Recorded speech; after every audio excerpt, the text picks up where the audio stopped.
बातमी पुण्यातून आहे। पुणे जिल्ह्यातील आंबेगाव तालुक्यातील चास ठाकरवाडी नंबरवाडी इथे अंगणवाडी सेविका रेश्मा पारधी पुन्हा सेवेमध्ये रुजू झालेल्या आहेत। निकृष्ट पोषण आहाराविरोधात आवाज उठवल्यामुळे त्यांच्यावर निलंबनाची कारवाई करण्यात आली होती।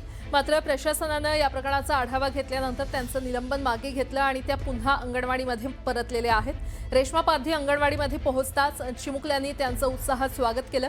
आपल्या शिक्षिका पुन्हा आल्याचा आनंद मुलांच्या चेहऱ्यावर स्पष्ट दिसत होता। आता पुन्हा मुलांना शिक्षणासोबत पोषण आहाराचाही लाभ मिळणार आहे। अधिक माहिती घेऊयात। आमचे प्रतिनिधी सचिन तोडकर आपल्या सोबत जोडले गेलेले आहेत। सचिन, रेश्मा पारधी यांचं निलंबन झालं होतं, ही बातमी न्यूज 18 मराठीने देखील लावून धरली आणि त्यानंतर आता त्या पुन्हा रुजू झालेल्या आहेत। काय अपडेट? खरं तर आपण पाहिलं आंबेगाव तालुक्यातील चास नंबरवाडी जी अंगणवाडी आहे, त्या अंगणवाडीमध्ये येणारा निकृष्ट पोषण आहार, न शिजणारा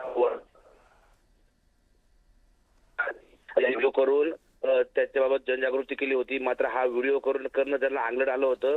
त्यांच्यावरती व्हिडिओ केला म्हणून खरं तर कारवाई झाली होती। मात्र हा विषय जो आहे त्यांच्यावर झालेली कारवाई, त्यांच्यावर झालेला अन्याय न्यूज 18 मराठीने लावून धरला होता आणि माध्यमांच्या रेट्यापुढे शासनाला पण नमतं घ्यावं लागलं होतं। त्यानंतर जिल्हा परिषदेचे अध्यक्ष असतील किंवा जिल्हा परिषद प्रशासनाने त्यांची कारवाई मागे घेतली होती। त्यांची कारवाई मागे घेतल्यानंतर त्याला तसे आदेश प्राप्त झाले होते आणि हे आदेश प्राप्त झाल्यानंतर खरं तर रेश्मा पारधी ह्या त्यांच्या अंगणवाडीमध्ये दाखल झालेल्या आहेत।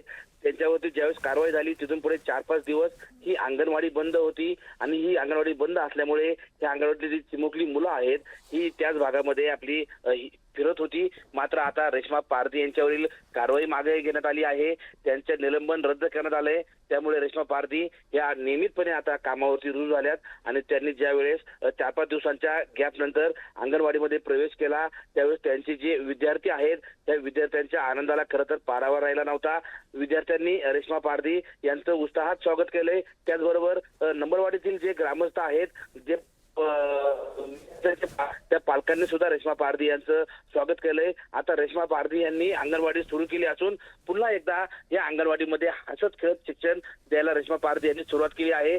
त्याचबरोबर आहार जो आहे हा आहार सुद्धा चांगल्या पद्धतीने दिला जातोय। आता इथून पुढे शासन आणि प्रशासन कशा पद्धतीने आहाराचा पुरवठा करणार याबाबत रेश्मा पारधी लक्ष ठेवून असणार आहेत। त्याचबरोबर पुन्हा जर आहार निकृष्ट आला तर पुन्हा आवाज उठवणार असल्याचंही किंवा उपोषण करणार असल्याचं रेश्मा पारधी यांनी यापूर्वीच जाहीर केलेलं आहे। ठीक आहे सचिन, धन्यवाद या संपूर्ण माहितीसाठी।